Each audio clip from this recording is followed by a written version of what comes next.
The misunderstanding hour. Marcus Chen rubbed his tired eyes and checked the time display on his workstation. 3 in the morning. Station time. The research facility on Kepler 442b never truly slept, but at this hour, most of the corridors fell, silent except for the gentle hum of life support systems. Marcus had been working for 14 straight hours, trying to crack the protein synthesis puzzle that had been haunting his research for months. The Kepler Research Station was a marvel of interspecies cooperation. Built into the side of a crystalline mountain, it housed researchers from 7 different alien species, all working together to unlock the secrets of this strange new world. The architecture itself was a compromise between different species' needs: curved passages for the serpentine naga, high ceilings for the towering Xanthari, and humid sections for the aquatic Murdi. For humans like Marcus, it sometimes felt like navigating a maze designed by a committee. Marcus stretched his back and decided he needed the backup data drives from storage. His research on protein synthesis had hit a wall, and he remembered seeing some promising preliminary data that might give him a new direction. The station's computer had been unreliable lately, something about incompatible updates between different species operating systems. He grabbed his security card and headed out into the dimly lit corridors. The station's lighting automatically adjusted to simulate a day-night cycle, but different species required different light spectrums. At night, the corridors were bathed in a soft blue glow that was comfortable for most species' eyes. Marcus made his way through the winding passages, consulting the digital map on his tablet. The storage area should be in Section C, Level 2. What Marcus didn't realize was that his tablet was displaying an outdated station map. 3 months ago, the Vulpine delegation had requested private quarters in what used to be a storage area. The renovation had been completed, but the system updates were always the last thing to get properly synchronized. Marcus followed his map confidently, his footsteps echoing softly in the empty corridors. The Vulpines were relative newcomers to the galactic community. They resembled Earth's foxes but stood upright, with intelligent amber eyes and fur that ranged from silver to deep red. Their delegation consisted of 3 researchers, led by Dr. Lyra Silverpaw, a brilliant xenoarchaeologist who specialized in ancient civilizations. Marcus had met her briefly during orientation, but their research fields rarely overlapped. As Marcus approached what he thought was the storage room, he noticed something unusual. The door was unmarked, which was odd for a storage facility. Most areas were clearly labeled in multiple languages and symbol systems. He checked his tablet again. According to his map, this was definitely the right location. He pressed his security card against the reader, and to his surprise, it accepted the authorization. The door slid open with a soft whisper. Marcus stepped inside, expecting to see rows of data storage units and research equipment. Instead, he found himself in what was clearly someone's private quarters. The room was decorated in warm earth tones, with tapestries hanging on the walls displaying intricate patterns that seemed to shift in the soft lighting. The air smelled of sandalwood and something floral he couldn't identify. And there, in the center of the room, stood Lyra Silverpaw. She had her back to him, completely unaware of his presence. She was in the middle of what appeared to be some kind of ritual or ceremony. Her usually pristine fur was brushed to a lustrous shine, and she wore ceremonial robes that seemed to be made of some kind of shimmering fabric. As Marcus watched, frozen in shock, she began to remove the outer layer of her garments. The movement was graceful, almost dance-like, and Marcus realized he was witnessing something deeply personal and probably sacred. His brain finally caught up with the situation, and he started to back toward the door, hoping to escape without being noticed. But as he took a step backward, his foot caught on the raised threshold, and he stumbled slightly. The soft sound was enough to alert Lyra to his presence. She turned around slowly, her amber eyes meeting his human brown ones. Marcus expected anger, outrage, demands for an explanation. Instead, her expression showed surprise, yes, but also something else, something that looked almost like wonder. "You saw," she said softly, her voice carrying a strange mix of amazement and uncertainty. "I'm so sorry," Marcus stammered, his face burning with embarrassment. "I was looking for the storage room and my map was wrong and the door just opened. And I didn't mean to intrude, I was just leaving." "You saw the preparation," Lyra interrupted, her voice still quiet, but now carrying weight that Marcus didn't understand. "The ritual of solitary reflection?" Marcus stood frozen in the doorway, unsure whether to flee or try to explain further. "I really didn't mean to see anything. I was just looking for backup data drives, and I thought this was a storage room. I'm incredibly sorry for the intrusion." Lyra studied his face carefully, as if looking for something specific. Her ears, which had been pressed back against her head in surprise, slowly returned to their normal position. "You were not seeking to observe the ritual?" "No, absolutely not. I had no idea what you were doing. I've never seen a Vulpine ceremony before. I don't know anything about your customs." Marcus was babbling now, desperate to make her understand that his presence was completely accidental. "Curious," Lyra murmured, more to herself than to him. She wrapped her outer robe more tightly around herself, but her posture had relaxed slightly. "In our culture, the witnessing of the preparation is ... significant." "The witnessing?" Marcus asked, though part of him was afraid to hear the answer. "When a Vulpine undergoes the preparation for deep reflection, they enter a sacred state. If someone witnesses this ritual without invitation, and if the witness does not immediately flee or reject what they have seen, it is considered an omen, a sign that the observer may be ... compatible." Marcus felt his stomach drop. "Compatible for what?" "For bonding," Lyra said simply. "For partnership in life and work. It is an ancient tradition, dating back thousands of years to when my people lived in the wild forests of our homeworld." "But I did try to leave," Marcus protested weakly. "I was backing toward the door when you noticed me." "But you stopped when—" "I spoke. You listened. You remained present instead of fleeing in disgust or embarrassment." Lyra's amber eyes seemed to glow in the soft lighting. "By our laws and customs, you have participated in the first stage of a bonding ritual." Marcus leaned against the doorframe, feeling dizzy. "What does that mean exactly?" "It means," said a new voice from behind him, "that you've gotten yourself into quite a cultural predicament, Dr. Chun." Marcus spun around to see Commander Thale Ironwood, a Zinthari who served as the station's diplomatic officer. The Zinthari resembled upright bears, with thick fur and intelligent dark eyes. Thale was one of the few beings on the station who was fluent in the customs of all resident species. "Commander," Marcus said, relief flooding his voice. "Thank God you're here. There's been a terrible misunderstanding." "Has there?" Thale asked, looking between Marcus and Lyra. "Dr. Silverpaw, would you care to explain what has occurred?" Lyra bowed slightly to the commander. "The human witnessed my preparation ritual." He showed no disgust, did not immediately flee, and remained present when I acknowledged his presence. "By the ancient laws of my people, this constitutes a witnessing, the first stage of a bonding ceremony." Thale's expression grew serious. "Dr. Chun, are you familiar with Vulpine bonding customs?" "I am now," Marcus said weakly. "But this was completely accidental. I was looking for storage, got lost, walked into the wrong room. I never intended to witness anything." "Intent is not always relevant in matters of cultural law," Thale said gravely.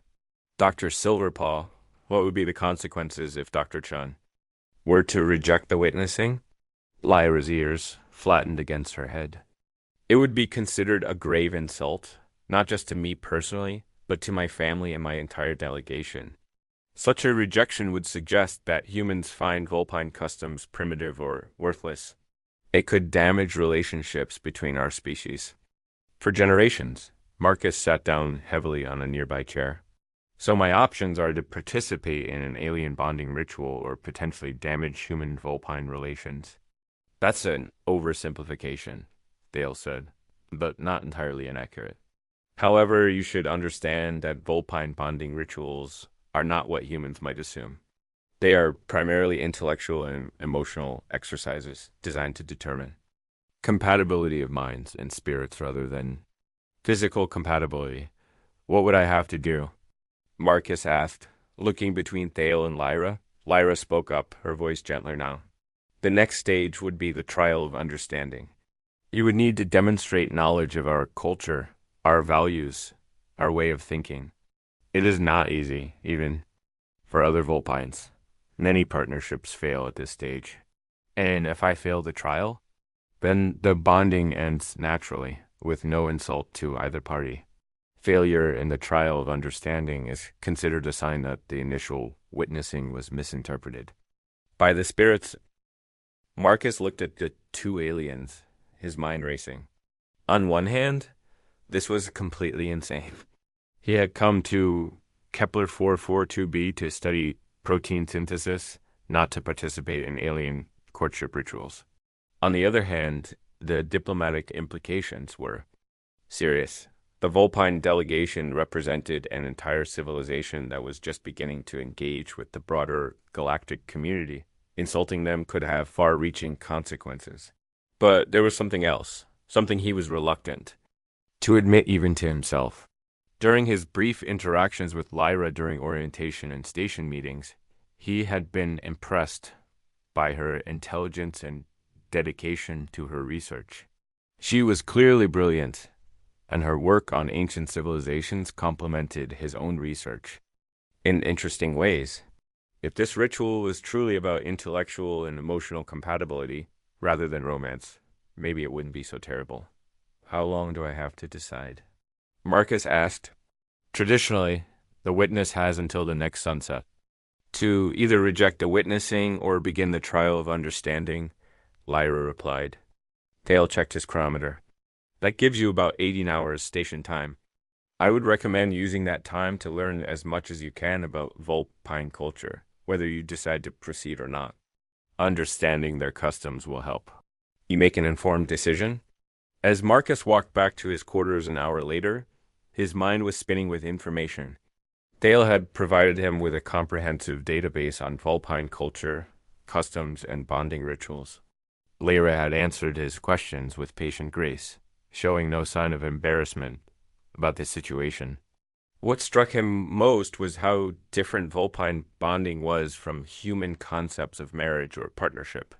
It was less about romantic love, and more about finding someone whose mind complemented your own, someone who could challenge you intellectually while supporting you emotionally. Partners were expected to maintain their individual identities and careers while working together toward common goals. The trial of understanding would test his knowledge of Vulpine history, philosophy, and cultural values. But it would also require him to demonstrate something uniquely human, his own perspective and problem-solving abilities. The trial wasn't about becoming Vulpine. It was about proving that a human could understand and respect their way of life while contributing something valuable from his own species' experience. As Marcus settled into his desk chair and began reading about ancient Vulpine civilization, he realized that his decision was already made. Whether the trial succeeded or failed, this was an opportunity to learn something profound about an alien culture. And if he was honest with himself, the prospect of working closely with someone of Lyra's intelligence was not entirely unwelcome. The next 18 hours would determine not just his own future, but potentially the future of human-Vulpine relations. Marcus cracked his knuckles and dove into his research with the same determination he brought to protein synthesis. After all, understanding alien biochemistry had prepared him for this moment more than he realized. Some problems, whether they involved proteins or people, required patience, careful study, and the willingness to see patterns that others might miss. As dawn approached on Kepler 442b, Marcus Chen prepared to demonstrate that human curiosity and adaptability could bridge even the most unexpected cultural gaps. Asterisk. The resolution Marcus hadn't slept in over 30 hours, but his mind was sharper than it had been in months. The Vulpine cultural database was fascinating, revealing a civilization built on principles of intellectual harmony and emotional balance. Their ancient texts spoke of partnerships that transcended simple companionship, creating bonds that enhanced both individuals' capabilities while preserving their unique strengths. As the artificial sunrise began to illuminate his quarters, Marcus realized he had made his decision sometime during the night. The trial of understanding wasn't just about proving his knowledge of Vulpine culture. It was about demonstrating that humans could adapt, learn, and contribute to something larger than themselves. It was, in essence, the perfect HFY challenge. A soft chime at his door interrupted his thoughts. Marcus opened it to find Lyra standing in the corridor, dressed in simple research attire, her amber eyes bright with curiosity. "Dr. Chen," she said formally, "I have come to learn your decision regarding the witnessing. I accept the trial of understanding," Marcus replied without hesitation. "But I have a request." Lyra's ears perked forward with interest. "What kind of request?" "I want to understand not just your culture, but how we might blend our approaches to research and problem solving. If this trial is truly about compatibility, then it should demonstrate how our different perspectives can complement each other." A slow smile spread across Lyra's features. "That is an unusual interpretation of the traditional trial, but not unwelcome." "Very well. Dr. Chen, we begin immediately." The next several hours were unlike anything Marcus had experienced. Lyra led him through a series of challenges that tested not just his knowledge of Vulpine customs, but his ability to apply human problem-solving techniques to Vulpine scenarios. She presented him with ancient puzzles from her homeworld, philosophical dilemmas that had challenged Vulpine thinkers for centuries, and complex social situations that required cultural sensitivity. But Marcus surprised her by approaching each challenge from a uniquely human perspective. When faced with a traditional Vulpine riddle about resource allocation in times of scarcity, he didn't just provide the culturally appropriate answer. He suggested an innovative solution that hadn't occurred to Vulpine philosophers. His approach combined human concepts of efficiency and adaptability with Vulpine principles of community harmony. "Fascinating," Lyra murmured as Marcus explained his reasoning. "Your species' tendency toward creative problem-solving adds new dimensions to our traditional approaches." "That's exactly what I was hoping," Marcus replied. "Look, I'll be honest, I studied your culture all night, but I could never become Vulpine. What I can do is show you how human perspectives might enhance Vulpine wisdom, and vice versa." The trial continued through the day, but it had evolved into something more collaborative than competitive. Lyra began presenting Marcus with real research problems from her archaeological work, and he found ways to apply his biochemical knowledge to questions about ancient civilizations.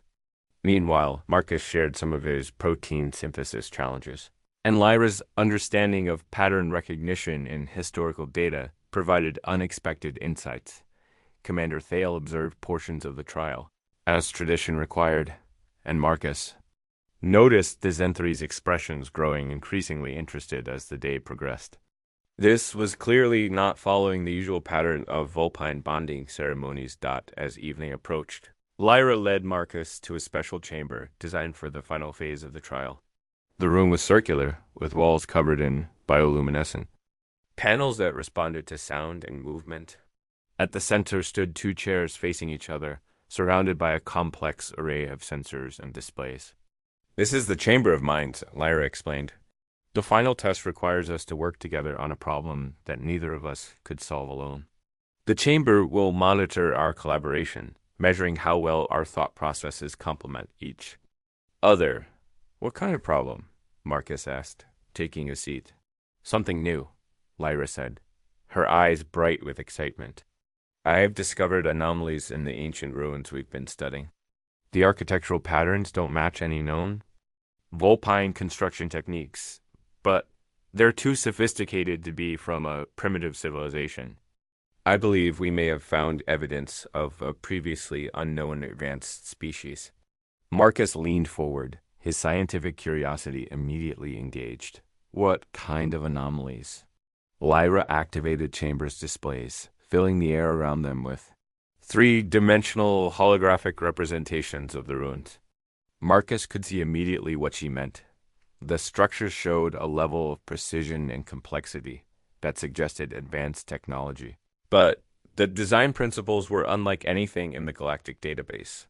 The material composition is what puzzles me most, Lyra continued. It appears to be organic, but it's harder than most metals. The molecular structure is incredibly complex. Marcus studied the data, his mind racing through possibilities. Can you show me the spectral analysis?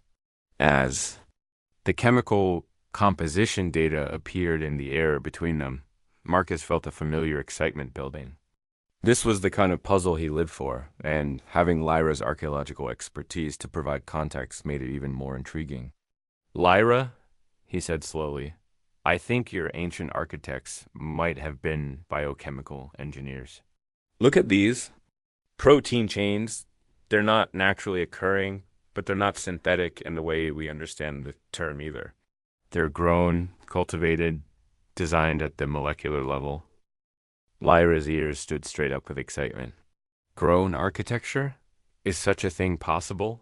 With the right understanding of protein synthesis? Absolutely. In fact, some of the techniques I've been developing might be able to replicate this process. Marcus was gesturing enthusiastically now, his fatigue forgotten. Your historical analysis could help us understand the cultural context that led to this technology. We could potentially recreate it. The chamber around them began to pulse with soft light as their collaboration deepened. The sensors were detecting the synchronization of their thought processes, the way their different areas of expertise were combining to create insights that neither could have achieved alone. For the next 3 hours, Marcus and Lyra worked together with an intensity that surprised them both. His knowledge of biochemistry and her understanding of ancient cultures created a synergy that the chamber's instruments had rarely recorded. They developed theories about the lost civilization, proposed experiments to test their hypotheses, and designed research protocols that combined both their specialties as they worked. Marcus realized that something profound was happening. This wasn't just about completing a cultural ritual anymore. They were making genuine scientific breakthroughs. Their collaboration was producing results that would have taken either of them months to achieve working alone. Finally, as the station's artificial night cycle began, the chamber signaled that the trial was complete. Commander Thale entered, followed by the other members of the Vulpine delegation and several station officials. The trial of understanding has concluded, Thale announced formally. Dr. Silverpaw, please share your assessment. Lyra stood, her posture radiating excitement and satisfaction. Commander, honored colleagues, I must report something unprecedented. Dr. Chen has not only demonstrated understanding of our culture, but has shown how human perspectives can enhance our traditional approaches. More importantly, our collaboration has yielded discoveries that neither of us could have made alone. She activated the chamber's recording system, displaying their work for all to see. The assembled observers studied the data with growing amazement. The implications of their findings about the ancient civilization were staggering, but equally impressive was the demonstration of how interspecies collaboration could produce extraordinary results. Elder Silvermane, the senior Vulpine representative, spoke for the first time. Dr. Chan, your species' approach to problem solving is illuminating. You do not simply adapt to our ways. You enhance them while remaining true to your own nature. This is wisdom of a high order. Commander Thale nodded approvingly. The trial has succeeded beyond traditional parameters. The bonding is confirmed, but more than that, you have demonstrated a new model for interspecies cooperation. Marcus looked at Lyra, seeing his own excitement reflected in her amber eyes. So what happens now? Now, Lyra said with a smile, we have work to do. This discovery could revolutionize both archaeology and biochemistry. But more than that, we have proven that human-vulpine partnerships can achieve things that neither species could accomplish alone.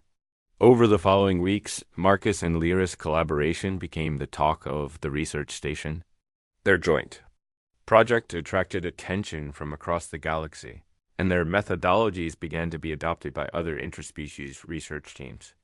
The ancient ruins yielded more secrets as they applied their combined expertise, and their protein synthesis techniques opened new possibilities for sustainable construction and medical applications. But perhaps more importantly, their partnership became a model for future human-alien cooperation. The awkward cultural misunderstanding that had brought them together had evolved into something much more significant. Proof that humans' adaptability and creativity could enhance alien wisdom rather than conflict with it. Marcus still worked long hours in his laboratory, but now he shared the space with Lyra and her archaeological equipment. Their research had expanded far beyond either of their original specialties, creating new fields of study that combined biochemistry with archaeology. They published papers that were read across the galaxy, and their joint lectures attracted audiences from dozens of different species. The bonding ceremony that had begun with an embarrassing mistake had become something unprecedented, a true partnership of minds that enhanced both individuals while contributing to the greater good of interspecies understanding. It was, Marcus reflected, the most human thing imaginable, taking an awkward situation and turning it into an opportunity for growth and discovery. As he watched Lyra examine another sample of the ancient bioarchitecture under his microscope, her tail swishing with excitement as she made notes in both Vulpine script and human text, Marcus smiled. Sometimes the best discoveries came from the most unexpected circumstances. The protein synthesis puzzle that had kept him awake that fateful night had finally been solved. But it had led to something far more valuable, proof that humans and aliens could work together, not just in spite of their differences, but because of them. The galaxy was vast and full of wonders, and Marcus Chen had learned that the greatest discoveries often came from the willingness to embrace the unknown, even when it arrived in the most embarrassing possible way. Their research station had become a beacon of interspecies cooperation, and their love story, if it could be called that, had become legend. But for Marcus and Lyra, the most important thing was the work they shared. The discoveries they made together, and the knowledge that they had helped create a new model for how different species could learn from each other. In the end, the human who had stumbled into alien ritual had done something quintessentially human. He had adapted, learned, and found a way to make everything work out better than anyone had imagined possible. Asterisk.